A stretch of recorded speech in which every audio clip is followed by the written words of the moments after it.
अगर next question में दिया है prove that parallelogram circumscribing a circle is a rhombus.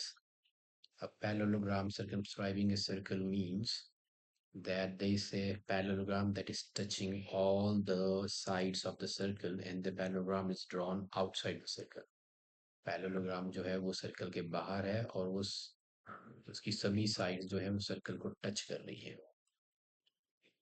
Let me show you how. तो हम मान लेते हैं ये है एक साइड जो सर्कल को टच कर रही है पैरेललोग्राम की, ये मान लेते हैं दूसरी साइड, और ये मान लेते हैं तीसरी साइड, और ये मान लेते हैं फोर्थ वन। तो मान लेते हैं ये है parallelogram A B C D और ये टच कर रहा है P Q R and S पे और सेंटर ऑफ द सर्कल है ओ।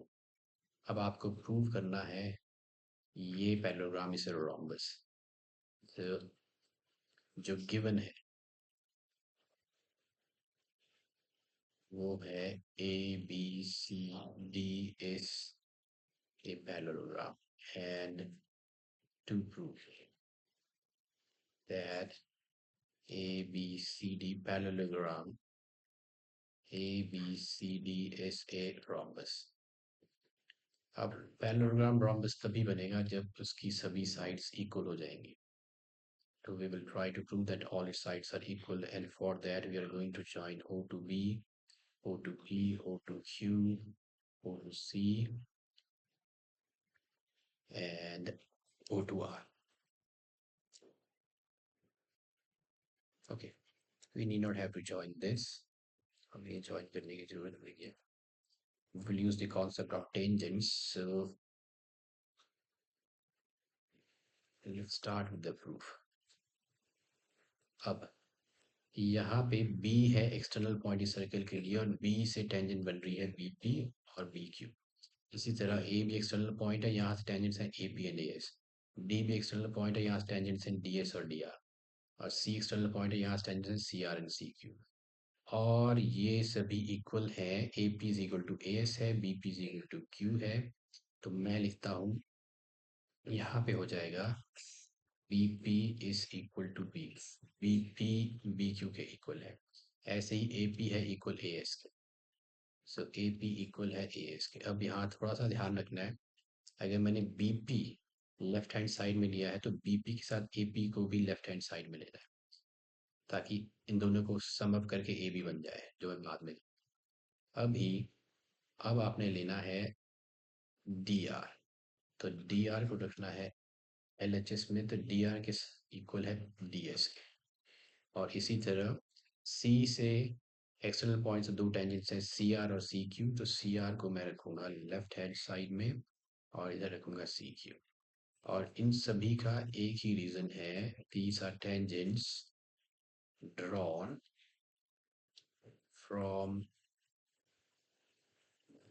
external point to a circle are equal। और इन सभी इक्वेशंस को मान लेता हूँ 1 2 3 एंड 4। अब इन सब को मैं ऐड करता हूँ, 1 2 3 एंड 4 इक्वेशंस को ऐड करूंगा। तो मैं क्लब करूंगा, ऐड करने के लिए LHS और RHS में RHS ऐड करेंगे इन सभी इक्वेशंस का। तो BP में क्लब कर दूंगा AP और DR में क्लब कर दूंगा CR।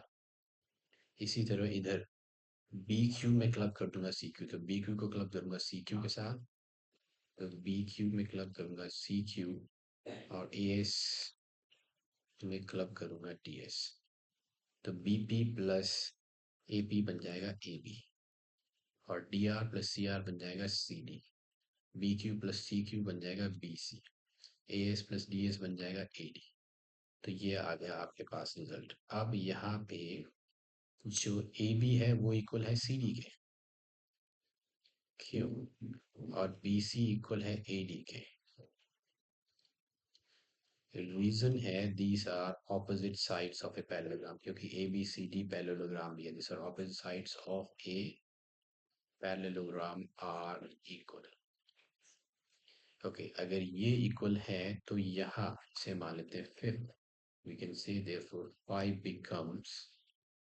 अब मैंने CD को रिप्लेस कर दिया AB के साथ, तो इधर CD की जगह AB डाल दिया क्योंकि AB और CD इक्वल है। नेक्स्ट ए बी ले लिया मैंने, अब रखूंगा मैं ए डी की जगह डाल देता हूँ बी सी, क्योंकि बी सी और ए डी इक्वल है, तो ये बन जाएगा B C plus B C. So 2 times A B is equal to 2 times B C. तो ए बी हो गया बी सी के इक्वल, बट लेकिन ए बी तो इक्वल है सी डी के, opposite sides of a parallelogram. ऐसे ही बी सी इक्वल है ए डी के, opposite sides of a parallelogram are equal. तो ऑपोजिट साइड्स भी इक्वल है, ऑडिशन साइड्स भी इक्वल है। यहाँ से आपको मिलेगा A B is equal to B C is equal to C D is equal to D A. Therefore parallelogram में सभी साइड्स हो गए equal, parallelogram A B C D is the rhombus.